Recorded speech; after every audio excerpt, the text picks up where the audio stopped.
Alright, hello again. And today we're going to be learning about measures of variation or measures of spread. So last time we talked about measures of center, and so that's telling you where the middle of your data is. And now we're looking at measures of spread, which tells us how far apart our data is. And so we're going to be looking at three different things: upper quartile, lower quartile, and then the interquartile range.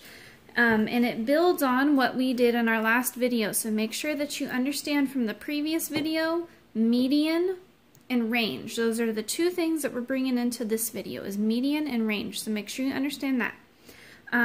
First thing, quartiles. Okay, quartiles. It means it splits the data into 4 parts. Okay, so quartiles, quarters, 4 parts.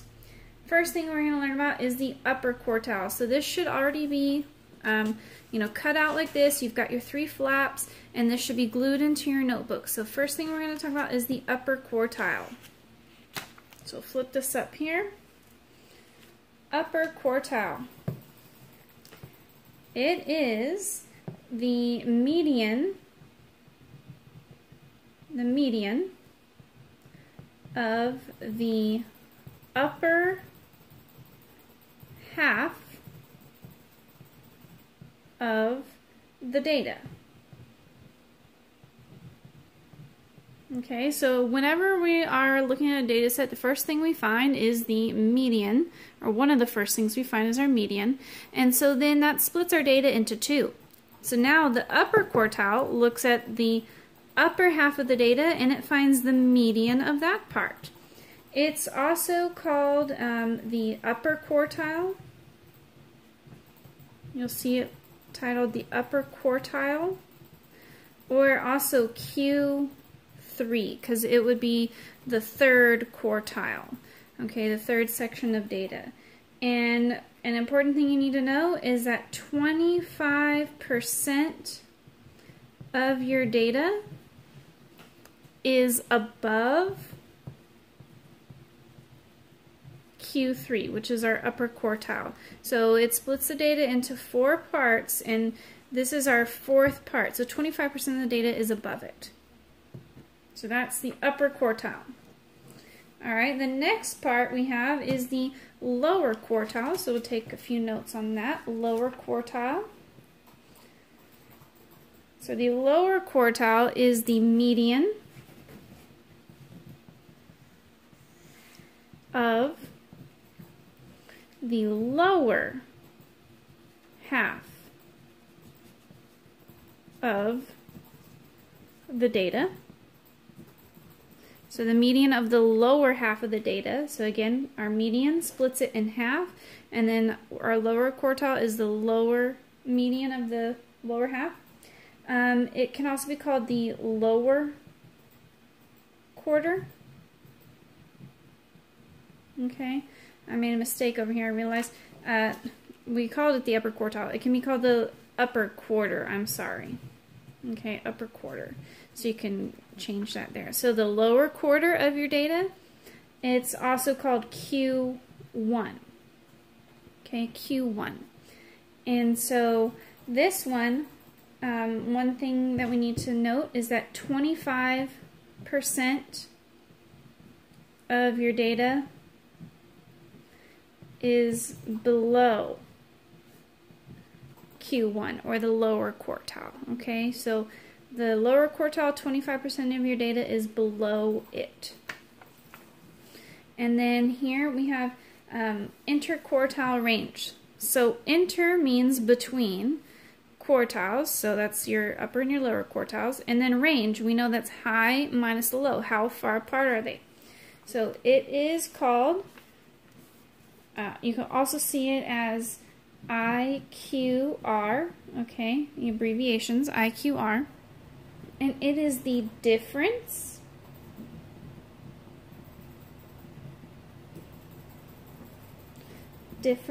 between the upper and lower quartiles. Okay, so the difference means subtract. the difference between the upper and the lower quartiles. So it's Q3 minus Q1. Okay, and that's an important thing here. So that's the three definitions that we're going to start with. And so I want to kind of make a little picture here to help us remember. So let's say this is our data set. We'll draw a box. Okay, draw a box for our data. The median is right in the middle. Okay, so 50% of your data is above the median, and 50% of your data is below the median. Now over here we have the lower half of our data. Well, in the middle of the lower half of the data is Q1, or your lower quartile. And so 25% is below this point.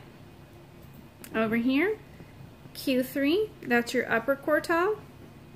25% of your data is above this. So from Q3 over to the maximum, 25% of your data is above. And you're going to need to know these percentages. And if you can just remember quarters, every quartile adds on another 25%. So Q1, that's 25%. Median, sometimes called Q2, that's 50%. Upper quartile, Q3, that's 75%, so another 25%.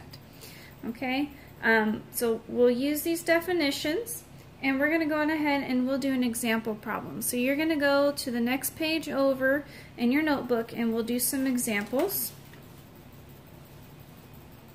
So the first example that we will do is going to be 6, 3, 2, 3, 2. So this is our first example. Do example 1. Alright, first thing we always do is put our data in order from least to greatest. So we have 2, cross off that, another 2, 3, 3, and then 6. So first thing that we need to find, again, sorry about the focus, it changes every time I write. And again, I'm saying everything that I'm writing down. So 2, 2, 3, 3, and 6. We put them in order from least to greatest. First thing we need to find is the median. So median.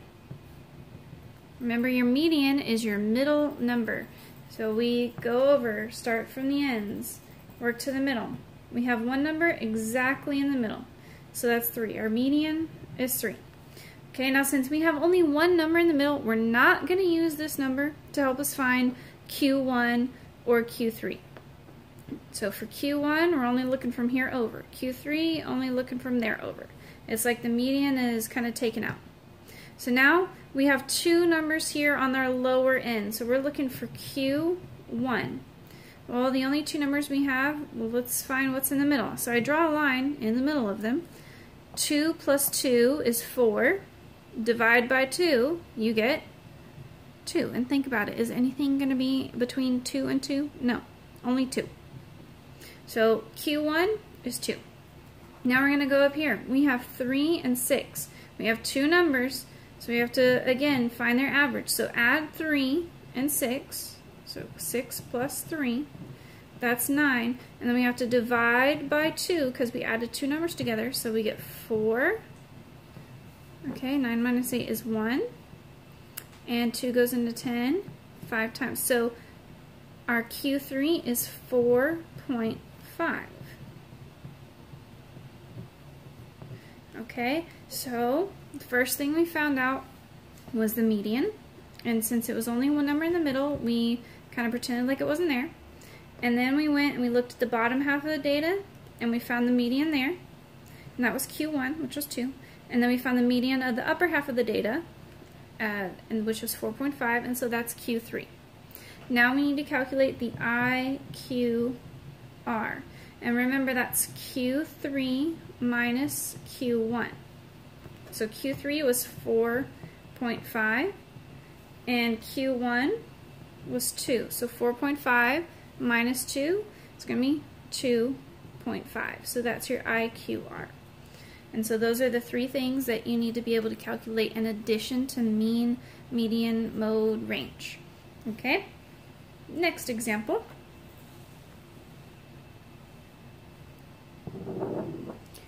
Is going to be 1, 3, 3, 5, 6, 6, 7, 7, 7, 8, and then 9. So they gave us a lengthy list of numbers here, but they were nice and they gave it to us in order from least to greatest. So first thing we need to calculate, median. Alright, let's see. We got 1, 2, 3, 4, 5, 6, 7, 8, 9, 10, 11. Okay, we got 11 numbers, so I know that I'm going to have one number in the middle. So 1, 2, 3, 4, 5. 1, 2, 3, 4, 5. What's the number in the middle? 6. So my median is 6. And I'm going to pretend like it's not there, and I'm going to look at the lower half of my data and the upper half of my data. And so now I need to find the median of the lower part, which is Q1, the lower quartile. And I got 1, 2, 3, 4, 5. So again, I'm going to have only one number in the middle. Cover up. Alright, what's the one in the middle? 3. So Q1 is 3. Now Q3, the upper quartile, we've got to find the median of the upper half of our data. We've got 5 numbers up here as well. And so the middle one is going to be 7. So Q1 was 3, Q3 is 7, and now our IQR is going to be 7, which is Q3, minus 3, which is the Q1. So 7 minus 3, 4. So median is 6, Q1 is 3, Q3 is 7, and the IQR was 4. Okay, we'll do one more example together. Alright, this last example is going to be 17, 16, 16, 22, 27, and 10. Alright, so first thing, write these numbers in order from least to greatest. So we got 16, 16, 17, 22, 27, and then we'll put 10 right here at the beginning. Forgot about that one. Okay, and always a good thing to do is make sure, like count. We have 1, 2, 3, 4, 5, 6. 1, 2, 3, 4, 5, 6. Make sure you have the same number of data points in your ordered set. Alright, step 1, median. Okay, you always have to find the median first before you can find Q1 or Q3. Otherwise, you won't know what you're doing. So 1, 2, 3. 1, 2, 3.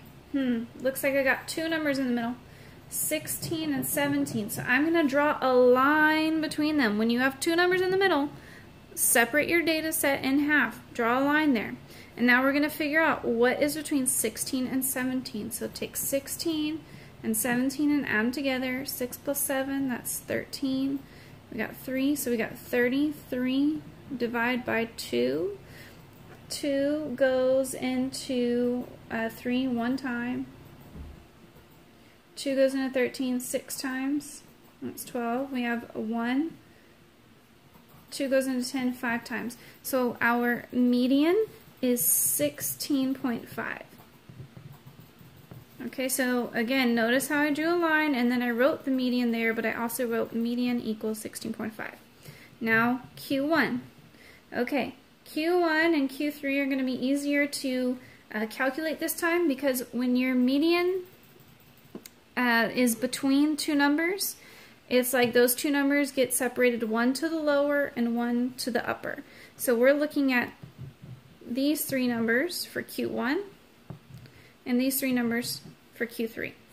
So what's in the middle?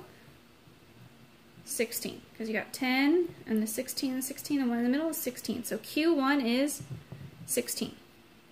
Now Q3. We look in the middle here. We have 17, 27, in the middle, 22. So Q3 is 22. And again, notice how I'm circling when I have an important number. Or if it's between 2 numbers, I put the line and then put what's in between the 2 numbers there.